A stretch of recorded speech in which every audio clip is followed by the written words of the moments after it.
Is there something impacting your relationship? Even though the years when your kids are small is a beautiful time of life filled with magical moments, it can also be a time when couples struggle to stay connected. After all, your kids need a lot of your time, but so does your business or your career. And making time for self care is hard, so your health and well being suffers. And date night? Well, that seems like a distant dream.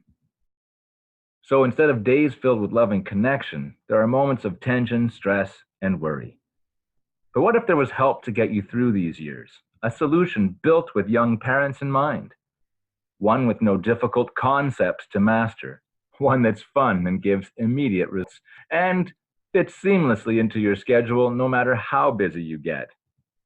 A solution to make sure you stay connected. We're offering you support to keep your connection strong. The Connection app for couples. Click the link below to learn more. We're making together better so your moments stay magical.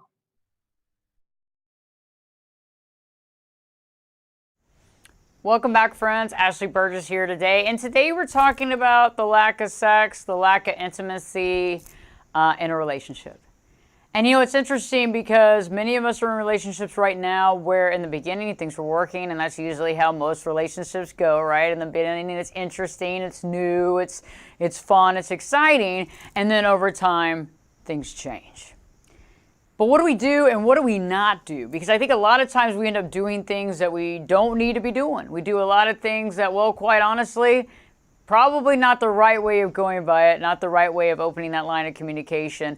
And like I was talking about earlier before the break, is that we have a tendency of trying to say how we feel, but it's interesting how some of us will also just keep it deep down inside. We won't say it because it's too personal, it's too much to talk about, even though you've been married for 15, 20 years, but we just don't know what to say. And so I feel that why don't we open that line of communication and begin to understand exactly what we should do in this situation, some ideas and some tips, because I know if you're dealing with this right now, you definitely love the person you're with, or you wouldn't be there. You're definitely a friend of this person, probably best friends, but there's that one thing lacking. Like I call it the 90-10 ratio, right? 90% of the time, things are great. You get along very well. You couldn't see yourself with anybody else, but that 10%, missing that intimacy and that sex life, obviously it's not a deal breaker because you got an A, you got a 90, but you still have this 10%. But at the same time, you would like to be able to try to fix that as well. Joining me by Skype, Arnold Smith. Arnold is the creator of the Connection app. And if you've watched any of, you could have watched the live show on FaceTime on Facebook, but the listening to the nationally syndicated radio show, Live Your True Life Perspectives, you've caught Arnold every show. And Arnold always has some really interesting information. And so Arnold, I think it's great that we're having this conversation because you created a thing called the Connection app that brings couples together. You understand intimacy and the need for that. So let's just start the ball rolling. My first question and what I'm thinking about us discussing is, there's a lot of things that we should do, but what are the biggest things that we shouldn't do? If we're in the situation right now, because I know that sometimes we let emotion get, a lot of us has kept this underneath, we've kept this so bound up and we don't want to say anything. We feel like eventually things are going to work out and I don't need to say anything, but as years go by, the water under the bridge, eventually we end up doing something what we maybe shouldn't have done, or we end up saying something we shouldn't have said. Yeah, thanks for having me on, Ashley. It's such a great topic, and it's so important to so many people's lives, and it is such a challenging topic for so many people. But I think that you're right. There's people try and work on this, and they're so up in these conversations. They kind of you're tentative, and you take a step, and I'm. It's no matter who you are. It's really hard to be so comfortable in this conversation. And of course you can get there, but initially there's so much at stake. It's so close to you, to really what you want, and there's so much risk that oftentimes those conversations go completely opposite to the way you hoped for. So I think that one of the things I'd say is on the not do category is, I guess it's like really take it personally. Everybody has their own stuff around this, and it takes a while to really unpack it. And oftentimes what we can do is we can approach this with like a, hey, kind of almost like an anger or a frustration perspective. And I really recommend that before you have these conversations around sex and intimacy is that you find what conflict you want to talk about. It's always way, way easier when you're feeling good about your relationship and you're feeling good about the other person. So take some time to get connected first, conversation, and you'll be way more successful. That's so true, because we want to get on that same page, and it's not like it's you against them or them against you. You're so right about that, because it's a lot of us, it's not baggage we brought into the relationship. And I think a lot of people are dealing with that. They're dealing with past sexual pasts, right? Where they go into a relationship and now you're streamlining into a marriage or intimacy, or that sexual connection can be hard, I think, if you're programmed to appreciate or programmed to like something different or programmed to be, you know what I'm saying? Like, look at the sex industry, look at the porn industry. I mean, how many people are addicted to pornography? And how hard is it to be, looking at that type of material, those types of videos, and then trying to have a normal relationship with your spouse? It can be really challenging. There's multiple levels to that. Well, absolutely. And I think one of the reasons why people are attracted to sex on the internet is because there's an acceptance to it. You can see, no matter what you're kind of into, you can find it on the internet. You can feel accepted. But most of the time, we're kind of taught to not share that stuff. Like, that's naughty, that's bad, you're not allowed to be that way. And so bringing it up, it feels like such a massive risk that it's really hard for us to be honest with each other. And, oftentimes you talk about, sure, there's how we are around sex and how we are approaching things, but also it can just be life. Most of the time people are not into you, not because of you, but because of them. Like, I know for me personally, oftentimes if I've got some stressful news at work, or if I'm just feeling not really good about myself, like the mood isn't there. And then my wife can feel rejected when it was completely unintentional on my part. And in fact, I can be completely oblivious to that. But here she is, hurt just from me being like, stressed or kind of like in my own world. And I think that's the other thing that, you really got to watch out for is kind of taking your partner's, how they are personally, because oftentimes it's just something they're going through. Very true. And I think also what happens here is, I think that's a good segue, as far as that happens a lot more often than we know. And what happens is that a sex life kind of coming to an end in a relationship could be the beginning of something like that, where somebody starts feeling a little resentful, and then all of a sudden there becomes like this water under the bridge, and then there becomes more and more distance, and then one person tries again and the other person's like a tit for a tat, you know what I mean? And over time, you're 6 months down the road and nobody's had any sex or intimacy, and you don't know how you got there, and you don't know. Yeah, it's true.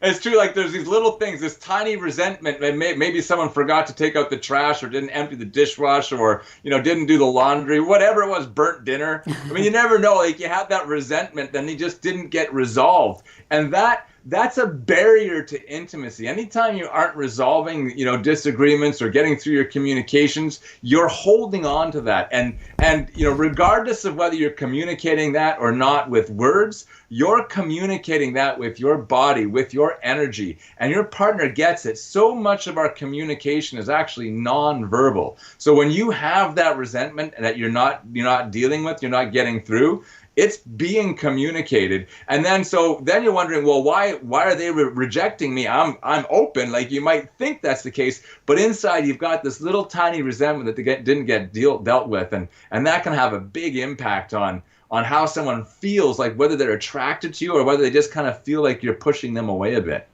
That's so true. And it's interesting. What I find too, that I find very, not funny, but I find it very interesting that you can be married to somebody for years and years and years and have numerous conversations of certain depth, but when it comes to actually having a conversation about your sex life, this is like the biggest like fear factor for some people. Well, I don't want to rock the boat, or I don't want to, and it's like even living with them for 20 years. I mean, at what point are we going to rock the boat? And I think that it's something that a lot, and one thing I want to say real quick, because I know that this subject can be taboo for many people.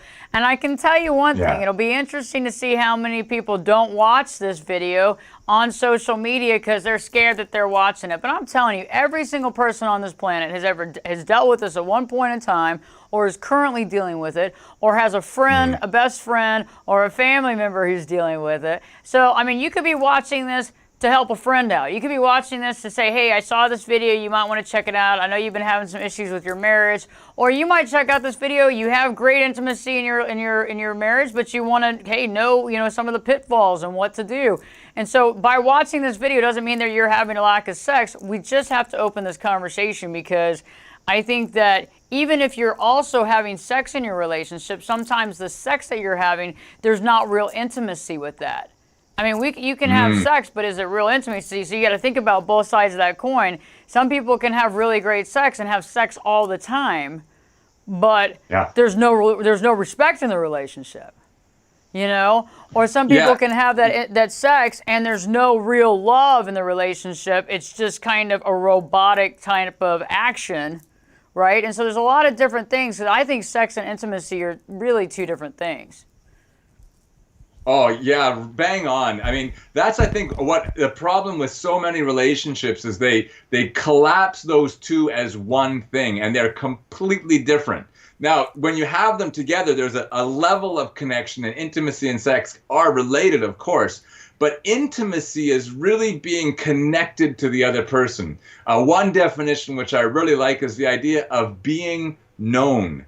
And when you think about that, is you're intimate with another person when they really know you. And I think it's such a great way to approach intimacy, because at some point, if you want someone to know you, you have to make yourself vulnerable. You have to show them what's not great about you. You have to show them what, whoever you are or whatever you are. And that is a massive risk. And taking those risks is not normal. And that's why it really takes time to develop that trust in a relationship. And, start small. Start slowly, with sharing each things. But that is so important. And, I just want to throw out a few stats which are mind-boggling. Because there's so much conflict in our society right now, it's actually having a big impact on everyone's sex life. In fact, 24 million people in the United States are having sex or less, are not having sex once a week than they were just last year. So it's amazing that over the past little while, people are having less sex. So even if they were having sex, it's less people doing that. Up to, 28% of men between 18 and 30 didn't have sex at all last year. I mean, when you think, that's a massive number of people. And it's really unfortunate, because sex is a really natural and it's an important thing for our health in so many ways. And, when you're not understanding how to really be respectful, how to have that intimacy, then sex can become something that's not healthy and can be really damaging to both people. And that's something that we really want to avoid if we can. Very, very important. And, I find that too. Yeah, stress, anxiety, anything, even antidepressant medication. There's a long list, a slew of reasons why people lose the sex drive. And I find that when we lose the sex drive, though, a lot of times when people get weirded out about sex, or they get stressed out, or oh God, I know they're going to want to have sex, but I don't feel like it, and you get all these like stressors in you, it seems like it pulls people away even farther. So, okay, that's why I feel like sex and intimacy to some degree in this conversation needs to be addressed separately for a little while, because I feel that when we feel like we're not sexual, or we don't feel like having sex, or we have a lot on our mind, or we got whatever that is, we pull away from our partner when we don't hug, or we don't give them a kiss, or we don't hold their hand. And so we even avoid contact even more. And I think that's where a lot of people are too, because one person's like, God, when are we going to ever have sex again? I mean, I don't even know when to bring this up, and how's this going to happen, and how do I say this, and I don't want to upset them. And then the other person's probably like, God, I really hope they don't want to have sex. I hope that, and so you have this whole stress dynamic, where it gets really weird. Yeah. And then so that they don't have sex, so the person that doesn't want to have sex or doesn't feel like it decides to keep moving a little farther and farther away. And so, like, there's